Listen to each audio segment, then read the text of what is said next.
All right, it's Wednesday, November 13th. Feels like Christmas morning because today is the day. More Than Cars episode 4 premieres at 1 o'clock. We'll tell you how to get to it in a second. But first, we got to bounce for a second. Remember this? Remember we used to let this play?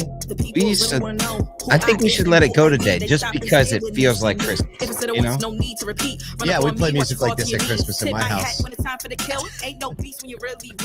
This is the normal like Christmas morning song, naturally. You just got to add that little walk down. There you go. Now we're Christmas. That's all songs. it is. Little piano in the background and you're good. And you got a little sleigh bells. we can make this happen. Hey, everybody, today is the day we're premiering episode 4 of the More Than Cars docuseries at Mohawk Chevrolet. It's going to be so much fun. We are live streaming it in several places, but the easiest way to get to it is to go to morethancars.tv. There's a banner right there. You can join the LinkedIn event. 1 p.m. Eastern. We're going to be there. We're going to be in the chat, and it'll be a nice boost to the middle of your day. I think it's like 20-ish minutes, and it's amazing. If you don't leave with your cheeks a little bit sore from smiling and your eyes a little bit sore from crying all at the same time, then you're doing it wrong. A little more proud to work in the auto industry and be like, oh, we got to tell more people about this place. I want, like, my question is, like, do you see yourself in these dealerships, right? Because I think that, like, as you highlight and learn and understand the other people that are doing things either similarly, a little bit different, you start to see yourself in others. And it's like, okay, there's other people out there that are doing things like I do. And I think that's a super valuable place to be. There's so many times in life you look at someone doing things with a passion or in a certain way, and it inspires you to bring some of that into your life, to expand who you are into who you know you can be. And that's I think that's one of the benefits of these episodes, is that it just shows you what's possible. And when you see someone run a 4-minute mile, you're like, oh, it's humanly possible. We don't run a 4-minute mile in this episode. I never have done that. Yeah. No. I mean, maybe between like 10 of us, we could do it. Right? Like a 4-minute mile relay. Yeah. I don't think so. I don't think you can. I don't think we're fast enough. Well, I mean, what would that be? It's too far still. There need to be more than 10 of us. Yeah, absolutely. Like, I think, wow, that's a whole conundrum. Isn't it? I never thought of that before, but it's when you tie it back to like what actually happens in some of these amazing stores we're going in. Oh my goodness. It's exactly that. You have a couple hundred people working to make this place feel like a 4-minute mile. That's right. It's unreal. And all the different areas. Collaboration that counts. And there's so many athletes in this one. We had to start with an athletic reference. So come on now. You're going to see some competition. You're going to find out, if you've seen that trailer where I take the basketball shot off the roof, you're going to see what actually happens. What happened? All right. Join us at 1 o'clock Eastern. Go to morethancars.tv. Join us up and do that. We also have a webinar in 2 days on this Friday at 1 o'clock. Auditing your 2024 advertising performance with our friends at Stream Companies. We're going to give some tips and tricks on how to audit what you've actually done this year. And then part 2 of this webinar series next week or in 2 weeks is going to be, now how do we plan and execute that moving forward? So hope you can join us there. You can just go to our website, ASOTU.com. You can sign up for the webinar right there, join us live, or get the recording, but you have to sign up in order to do these things. Let's get into it. All right.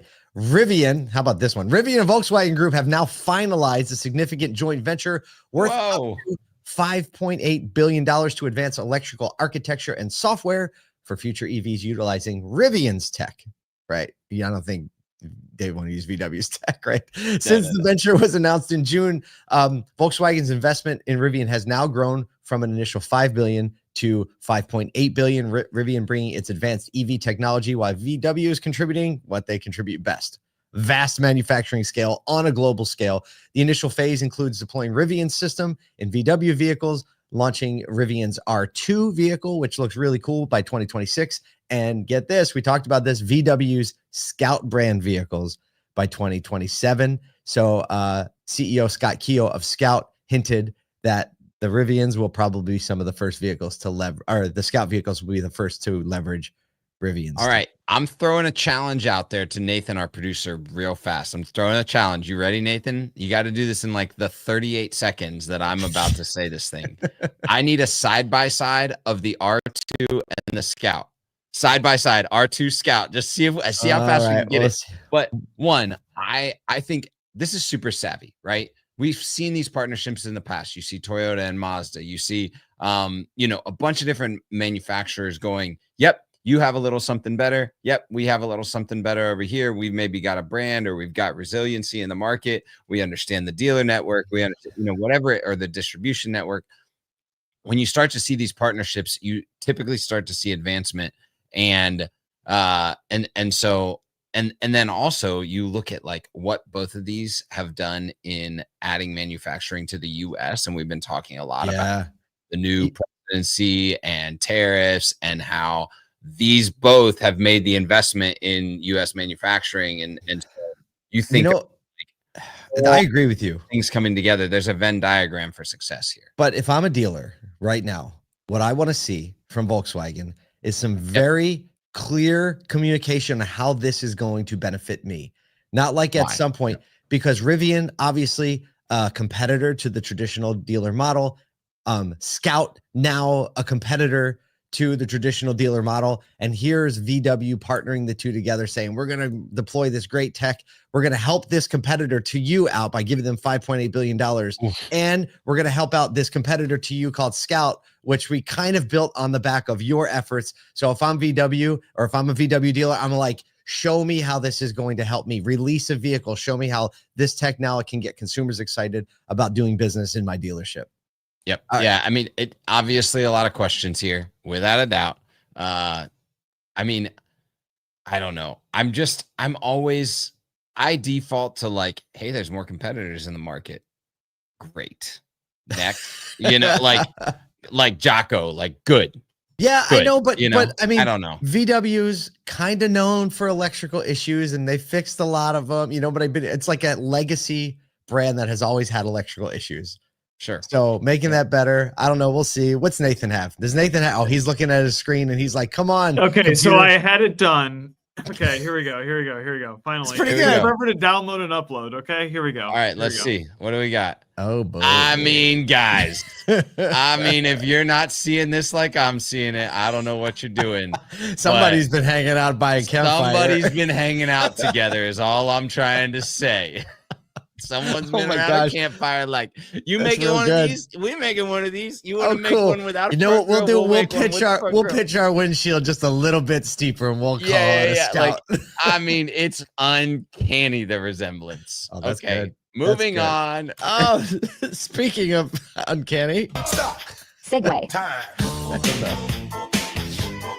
Outspoken UAW president Sean Fain, remember him? He's facing some mounting obstacles in organizing non-union U.S. factories owned by Toyota, Hyundai, and Mercedes, amidst the shifting political landscape. Now, following those historic labor deals with the big three, he aimed to build on momentum, targeting new factories, especially in the South.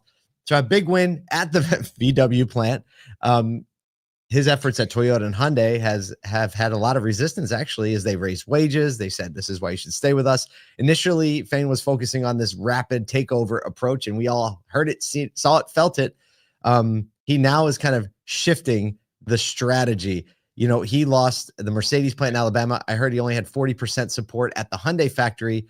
And he said, it wasn't like we got annihilated there. It was very, very close. He emphasized the importance of their first contract with VW in Chattanooga, but is now saying it's like we're shifting strategies, I guess, is his narrative. So I don't know. Yeah. Be happy or be sad. I don't know. Depends on who you are. I don't know whether to be happy or sad about this. What I can tell you is Toyota and Hyundai came in and were like, we care about our employees.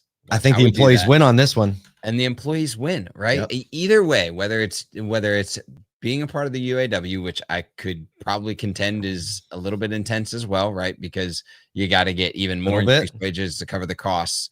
And you have a direct line to your employer still, right? So I know it. I still I think there are places where a union can support the structure, but for the places that don't have it, the opportunity for the ownership to uniquely care for their employees and prove that over and over to where they never have to run to a union. I think that's the thing that all business owners have to be thinking of. Like, why are my people unionizing? And the question probably comes back to, well, I probably haven't listened to them and care for them in the way that they're looking for. And haven't communicated well enough. Right. Right. Yeah, I think a lot of times it's just too. the communication standpoint where like and communication, like effective communication is most effective when it's built on long-term relationships. So when you start communicating, when there's union push kind of going on, it makes you look really reactive. And even though it could be authentic, so proactive communication, look, I like the idea that people can form unions and that's able to do that because it's actually just capitalistic principle where it's like, competition breeds excellence, excellence goes rewarded. And in this case, Hyundai, Mercedes, like if you're an excellent employer, you get rewarded. That's right. Speaking of, I don't know. A little bit of a reward. For those gas junkies. Speaking of getting a segue. Oh, hold on. Nathan had a segue in there. Speaking of getting rewarded. Oh, yeah. We'll do half segue on that one. All right. So Dodge is moving up the launch date of its gas-powered Charger 6-pack to early summer 2025, 5 months ahead of schedule in response to obviously strong demand for combustion muscle cars. The decision, they say, was probably partially influenced by anticipated regulatory shifts under President-elect Donald Trump. Originally planned for late 2025, it is already planned to arrive before the Charger Daytona, which is an all-electric car. Here's the couple little details. A 3.0 liter twin-turbo straight-six Hurricane engine with up to 550 horsepower in the high output variant. So what? I mean, okay, a couple things here. Number one, I think the election results have affected a lot of people's perspective on what's going to happen, right? Everyone's betting on the future right now on what they think is going to happen. This is a pretty direct, but this is a response to customer demand. So like pushing the EVs and now saying like, actually people want the muscle car. So we're going to release that first. It's probably easier for them to make too. Obviously the straight six is replacing an 8-cylinder. So like a lot of people are talking about the way it sounds. However, what's this straight six, 550 horsepower? I think the V8 only made like 484 or something. Yep. So, yeah. So I think, well, one, I think that you're still going to see these muscle cars. Like there are people that just love their cars. It's a culture. Love them going fast, and there's a culture, the sound, all of that. And, for consumer demand to be met with the cars that people want, it's always like back to capitalism, the last run.